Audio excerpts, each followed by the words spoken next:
Hey everyone, this is Nick from Mecha Warehouse, and today I'm back with weekly update number 46.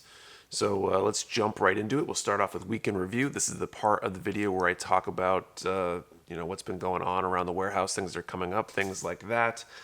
And let's start off with the thing I am most excited about, and that is that we are officially hiring.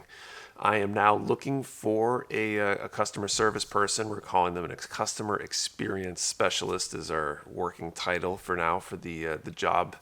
But basically, I'm looking for somebody to help out with all the customer service stuff, responding to customer inquiries when somebody has a question, when somebody needs something changed about an order, somebody has an issue with an order, things like that, as well as supporting things like the Discord community, responding to requests and inquiries on there so we can get answers in a more timely manner, supporting things like dings and dents and doing that stuff for me, as well as other projects around here to help take some of the load off me and hopefully ultimately result in a better experience for our customers.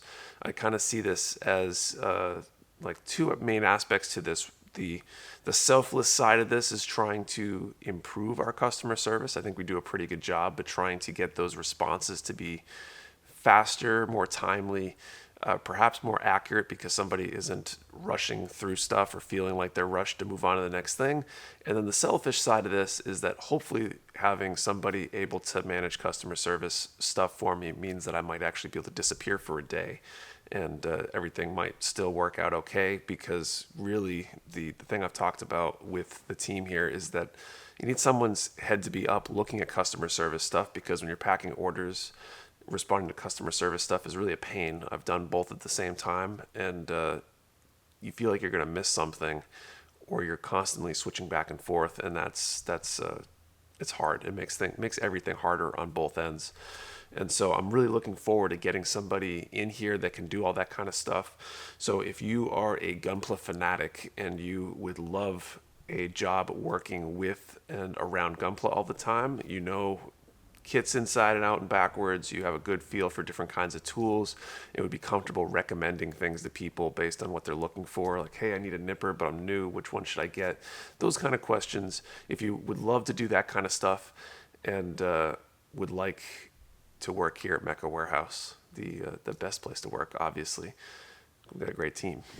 And you can see what a day in the life is like if you watch some of those vlog videos. So definitely check those out if you're on the fence about it, or if you know anybody who might be interested. Also, please send them my way. There's going to be a link down in the description.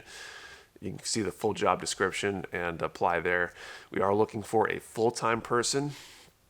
This is going to be a great, somewhat cushy full-time job, especially at the beginning, because we're not dealing with customer service stuff all day, every day. We're still really don't need a full-time person. It's going to be all the other stuff that they do that's going to make it worth it for me.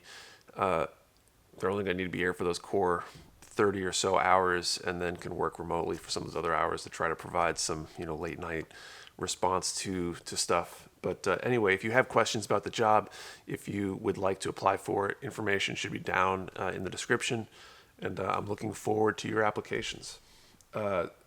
Moving on, though, let's talk about the next thing. The next one is shipping delays. We had one of our largest shipments in a long time. 4 pallets arrive yesterday, Wednesday, the day I'm shooting this, or 2 days ago when you're seeing this.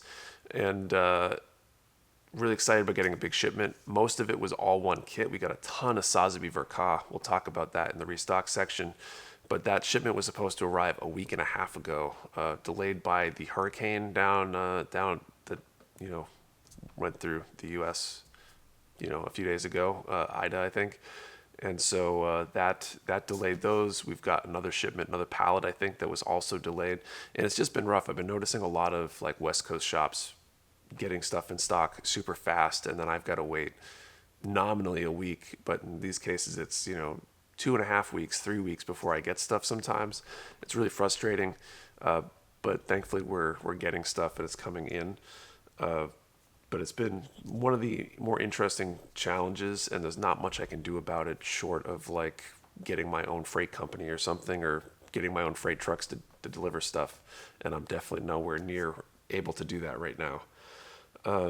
And then I guess the one other thing to talk about during weekend review is the live event. We are now 2 weeks away. That's nuts. We're just basically 2 weeks and a day from the day that this video went live, September 25th. We finally have an information page for the event. I should have had that up earlier, but you'll find a link for that down in the description as well, with some details about some of the things that we're doing during the day, in case you want to try to time what time to get here so you're in time for certain things. If you want to maybe bring nippers so you can participate in the speed build contest and want details on that, information about door prizes, which will be up on that page as well, things like that. So hopefully you can make it. Hopefully at least our local New Hampshire, maybe New England crew can make it. If anyone wants to drive from further, that's awesome as well. The one thing I will put in this video here for information regarding the event that isn't available on that page, or it probably is available on that page, but that everybody should know about. If you want to place a local pickup order for that event, definitely place it not the day of, because we will not be in a position to pack orders or pick orders during the event because of the configuration changes we'll need to make during the event. So if you want to pick up your order when you get here and leave with it by the time you're ready to go home, definitely place that order at least Friday, so that way we can have that packed and ready to go for you to pick up at the event. So that's it for that. No pre-orders went up on the website this week, so let's talk about restocks. And restocks are, we got some cool ones. Not a ton of kits necessarily, but we got a few things. Let's start with this. We got 30-minute mission snowfield. I think the lighting is a little harsh today. Okay, so we got this is a 30-minute missions action base kind of thing. I love the style, because they're kind of like scenery in a bag, really easy to set up. So if you've been looking for those, we got those back in stock. We also got, let's go with markers next. We got the new Gundam Marker EX. This is the silver plate, I think is what it's called. Basically a next level of that, so worth checking out if you use Gundam markers. We also got the high-grade Gundam Barbatos Lupus, high-grade IBO number 21. Pretty cool. More Dragon Ball Z stuff, including this figurized standard Final Form Frieza.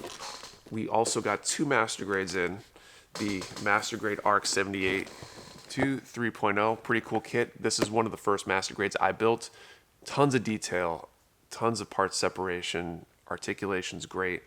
Some of the parts tend to fall off, not great if you love posing things all the time, but if you like that extreme level of detail, that's a great kit to build. And then also, like I mentioned before, the MG Sazabi Verka. And so basically you can have any kit you want this week as long as it's a Sazabi Verka. We've got more of those we've ordered as many of those as any kit we've ever ordered. So kind of record breaking right there. And if you see the box, it's like a small perfect grade. So we've got a lot of Sazabi Verka. So that's good. We're starting to be able to order some things in the quantities that we really want to have on hand, kind of fill this place up and have stuff in stock for more than a few minutes. So I'm sure they won't sell out today, the day that this video goes live. If you're on the market for one, though, and you could buy one, that would really help me out, because we are like out of space for everything else until some of those sell. But no rush, because we will have them. We also restocked MadWorks this week. Mostly the usual fare, but we did get a few new interesting products. First up, people have been asking about airbrushes for a while, so we now have the M201 and M202 3.3 and 0.5 millimeter airbrushes from MadWorks. These are our first airbrushes. Let me know if you'd like to see more airbrush products in the future. I would love to stock more of that kind of stuff, and we probably will start to in the coming weeks and months, assuming people are interested. We also got the MadWorks cutting mats. They have a B5 and A3 size, so nothing super crazy, but what's cool about these and different is they've got some patterns on the back for panel lines and such. I'm not sure how those are intended to be used, if they're just for tracing, but it's a good kind of, I don't know, source of ideas while you're working. Same thing on the A3, this is the big one. Tons and tons of different, like, looks like skirt armor and shoulder armor type patterns if you were looking for ideas, inspiration while you're working maybe, or even a template to figure out what those panel lines that you're scribing in should look like. We also got some more electric tools.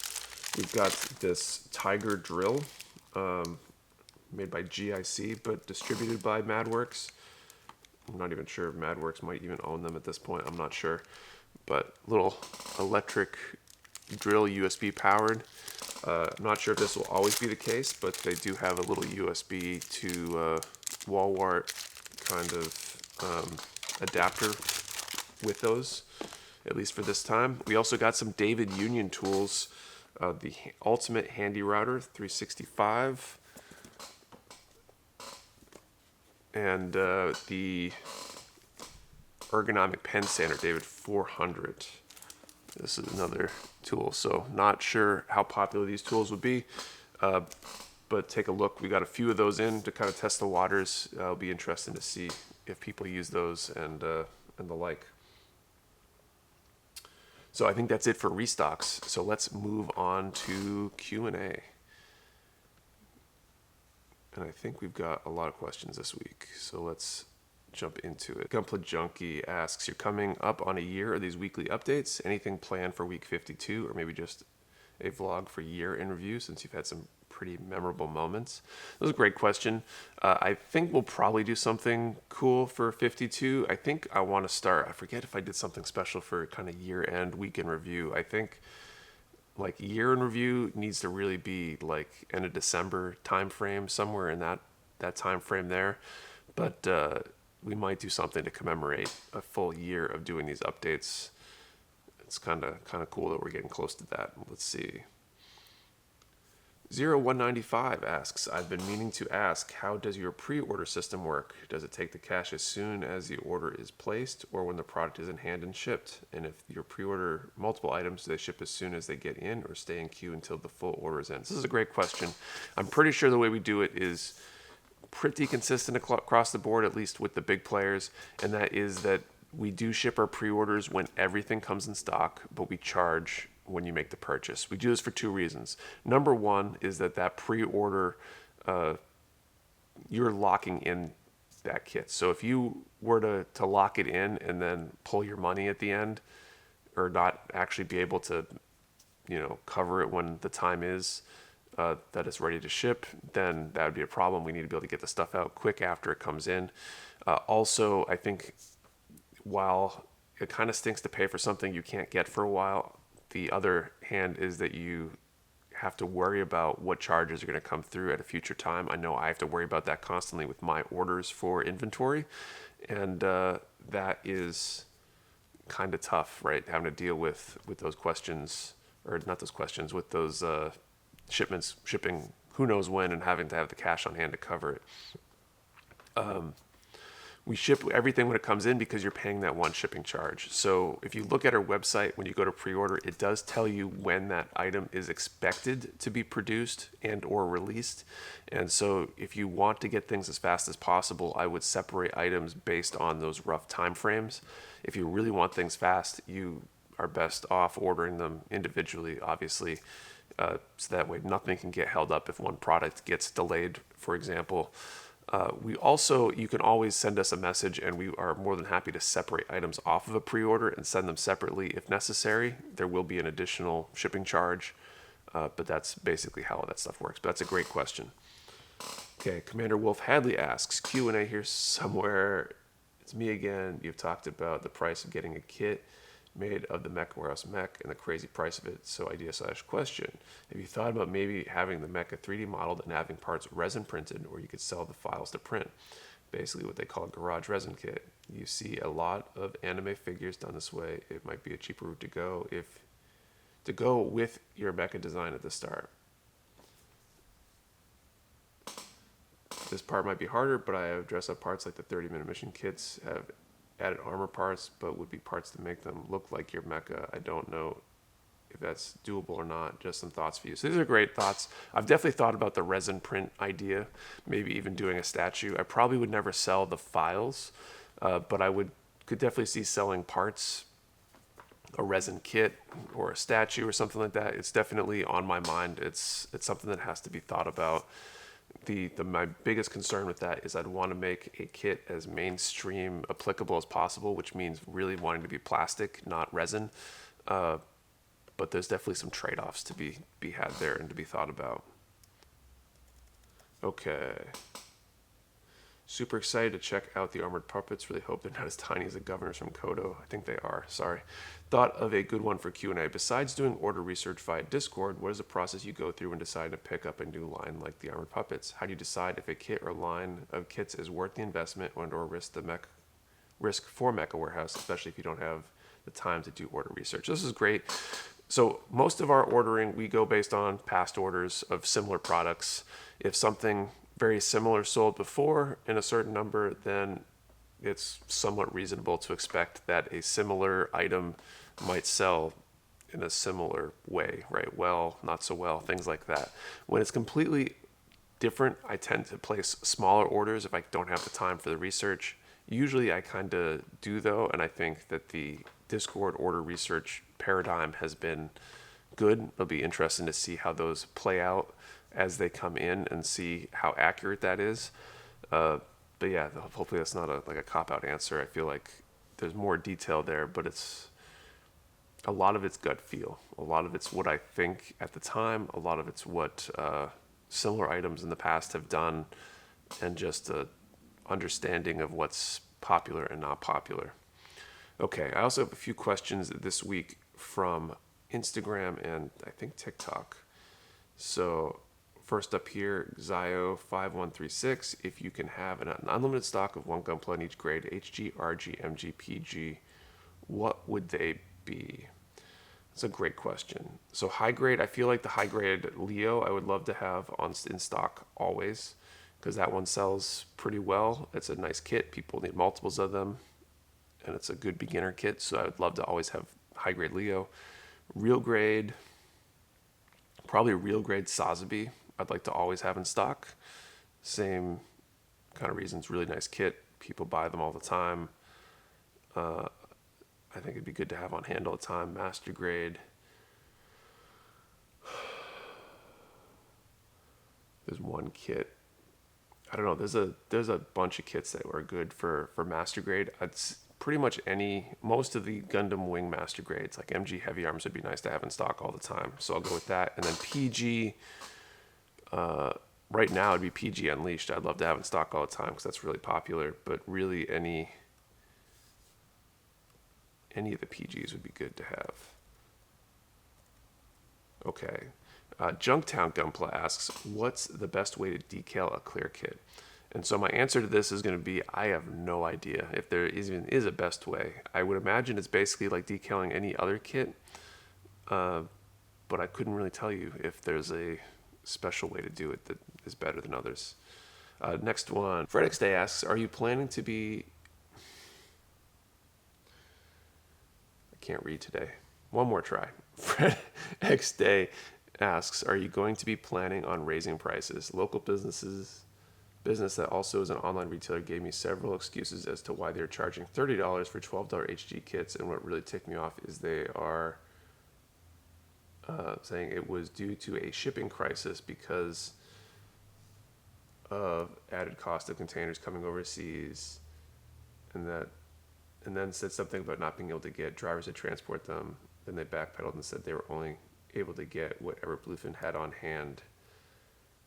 I feel like they are just yanking my chain and trying to take advantage of the reseller market of using their wholesale account with Bluefin brands, Bandai, because the exact same kits are being sold by you and even another store for regular retail price when they have decided to take the latter and double the price on everything.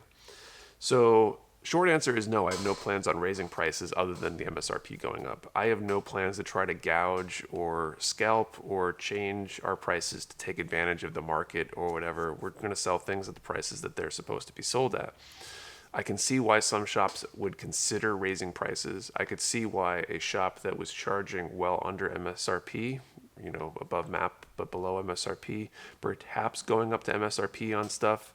I think that's kind of reasonable in that you might not be able to get as much inventory as you were able to get before, and so you need to try to still make ends meet with what you are able to get. But I think it's kind of a bogus thing to do, especially if you are able to get anything. Some of those local shops, though, are probably struggling the way the orders have gone. I know I've had trouble getting what I think I need, and so if you were a small shop, you're relying on those sales, and now you can only get, say, 50% of what you normally were able to get. I could see where that might cause some problems. But in raising the prices, they're just going to drive customers away. So I don't think it's smart. And if those customers want to come shop at Mecha Warehouse, we won't gouge you. Okay, got one more question. This one was from TikTok. Why did you get into selling Gunpla? This is another great question. This one's from Cassius0101. So I've talked about this at length multiple times during our videos, but I think it is a good one to touch on fairly regularly because there's new people seeing this stuff, and it's a good subject. And so basically, the short version is I got into selling Gunpla because I was sick of my consulting gig as an engineer, wanted to do something I enjoyed thoroughly, wasn't beholden to clients because client service businesses are a pain in the ass, and I wanted to do something around something I loved, and I took a bunch of steps to get there, but that's basically why I'm selling Gunpla now, and it's wonderful. Okay, that is what I have for questions. I'm all out of questions today, a ton of them this week. So thank you for your questions. If you have a question that you want answered, as always, post it down in the comments below, and we'll do our best to answer that question next week. So thank you for watching. See you next time. Later.